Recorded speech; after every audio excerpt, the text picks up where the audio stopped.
I'll be your host tonight, Cigar Boxing. Welcome to the Cigar Bar, where we'll be smoking some of the finest cigars and drinking some of the world's greatest libations. Oh yeah, also talking about the greatest sport in the world, boxing. Welcome to the Cigar Bar. Welcome to the Cigar Bar, episode 4. Why boxing history is so important. Tyson versus Wilder debate. Before we get started, let's talk about the cigars we'll be smoking today. It's a Cuban. Don't ask me where I got it from. It's a Cohiba Maduro number 5. It is a medium to full body stick. It is a 52 ring gauge, 140 millimeters in length. What will we be drinking? We'll be drinking Scotch today, Macallan 12. All Scotch manufacturers tell you to drink Scotch neat. That means pour a little bit of Scotch in your glass with no ice and don't mix it with anything. That's the only way Cigar Boxing drinks a Scotch. Let's get into it. Why is boxing history so important? I find that as boxing fans, we don't discuss boxing like we should sometimes and talk about the facts or know our nuggets about our knowledge. I don't have all the answers and I don't have a super absorbent, knowledge base.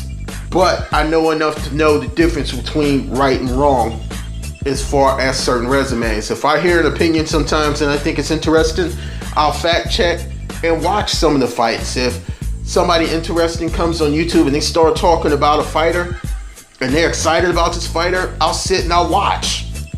I find that a lot of us, when we talk about, legends, and especially right now where everybody has an opinion on boxing, but they don't do the fact checking and don't understand why we call certain guys legends, they just wave their pom-poms for a certain fighter.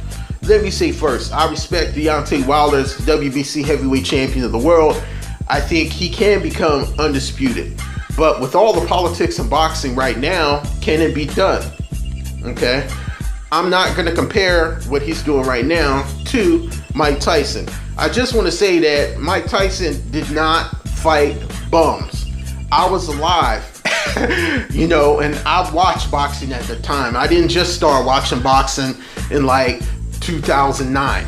I've been watching boxing since I was a child, since I was about 11, 10 years old. I've been watching boxing. And right now I'm in my 40s. So, yeah, I know I'm an old dude. I see some of y'all in your 20s and your 30s doing stuff, but I thought I'd just add my dime piece to this conversation as I sit here and enjoy this cigar. But when you talk about this fight, or you talk about these two, this is the thing that sticks in my mind to me, okay? Deontay Wilder, like I said, I respect him. He's a good champion, but let's not sugarcoat it. Deontay Wilder has 38 fights and he only has one belt, okay? I know it's not his fault for, the VADA testing and Povetkin coming up, testing positive twice for PEDs and Ortiz. The Ortiz thing seems a little strange to me. I'm not going to say nothing about it, but it seems strange to me. But the thing I want to point out is with Deontay Wilder 38 fights, Mike Tyson at that point, his 38th fight was against Buster Douglas and he lost, okay? But let's talk about what they did since they've won the championship. Mike Tyson, not only being the youngest heavyweight champion of all time, in 1986 he won the WBC championship against Trevor Berbick, okay? But from that point on, Mike Tyson had 4 fights, okay? In his 32nd fight, he not only had the WBC, he had the WBA and the IBF and the Ring Magazine belt in 4 fights. And one of those fights was this mandatory with Pink Line Pink Thomas, okay? If you don't know who these guys are, and some of us who are a little bit older telling you, go back and look at these fights. Look at these fights. Look at Tony Tucker. Look at Terrell Biggs. Look at Michael Spinks. Look at these guys. Look at Holmes. Know who these guys are. Go look at, Bone Crusher Smith. Go look at these guys. Just don't say, oh, these guys are all bums. Tony Tucker is one of the toughest fighters ever. I think he would give Deontay Wilder hell right now. Same thing with Terrell Briggs. It's a lot of these fighters y'all talk about and say bumps when you haven't taken the time to go back and watch these fights. or you didn't have anybody with you to mentor you to watch these fights with you. I know some of you, like I said before, I had my dad with me, you know, to show me what these fights were. You know, like I said, like I was discussing with some of y'all out there, my father, his favorite fighter, you know, was Ali, and then once Ali kind of was going down and had to retire, his favorite fighter was Larry Holmes, you know? And Larry Holmes arguably is one of the best heavyweight champions ever. I see some of us out there, y'all slacking, talking about some of these guys. You know your history. And don't take anything away from Mike Tyson. Mike Tyson did it, and he was undisputed. And y'all like, oh, well, he only had 3 of the belts. Well, if you knew your history, you would know that the WBO belt didn't exist at that time. It didn't come out until 1988. And then on top of that, until 2007, you only had to have 3 belts to be declared undisputed. Now you got to have 4. And I know it's a lot of politics with that, but at least make the attempt to unify the divisions. Come on now. That's why, you know, some of us, I don't understand why we hate so much, like on Triple G. And he has all 3 belts, paying all those sanctioned body fees and doing everything he can and following all the rules. And y'all still hate on this guy. I don't understand it, you know. I'm just saying. But Mike Tyson, 32 fights, undisputed champion of the world.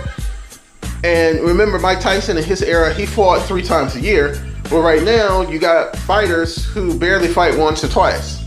That's what I'm saying, man. Know your history a little bit. You know, I mean, go back and investigate. Just don't sit there and fly off and wave your pom-poms for a certain fighter. I like Wilder too, man, but let's let bygones be bygones. Let's get some fights done. You know, fight Parker. You know, fight somebody. You know, Bermain Stavern, I want to know how he became mandatory. That's all I'm saying. That's all I'm saying. How did he become mandatory? Somebody need to ask that question. And with him not really having any fights, he became mandatory all of a sudden. Those are the questions we need to be asking instead of comparing resumes, you know? But in a cigar bar, and, you know, my man Jeff Cotto told you, and I'm telling you, know their history. Check some of these fights out when y'all have some of these discussions. It's like, hey, this is interesting. Let me go look up some of these fights and, you know, love the fights and love the fighter. For me, Deontay Wilder hasn't had a memorable fight. You know, he's knocking guys out, but not somebody who you felt Deontay Wilder was at risk. Where you're like, man, Deontay Wilder may not make it out of this fight. He hasn't had that yet. He needs that.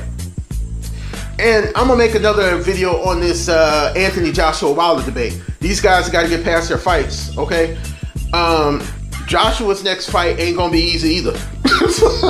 I'm going to tell you, we're going to wrap a taste on that one later. But this is Cigar Boxing.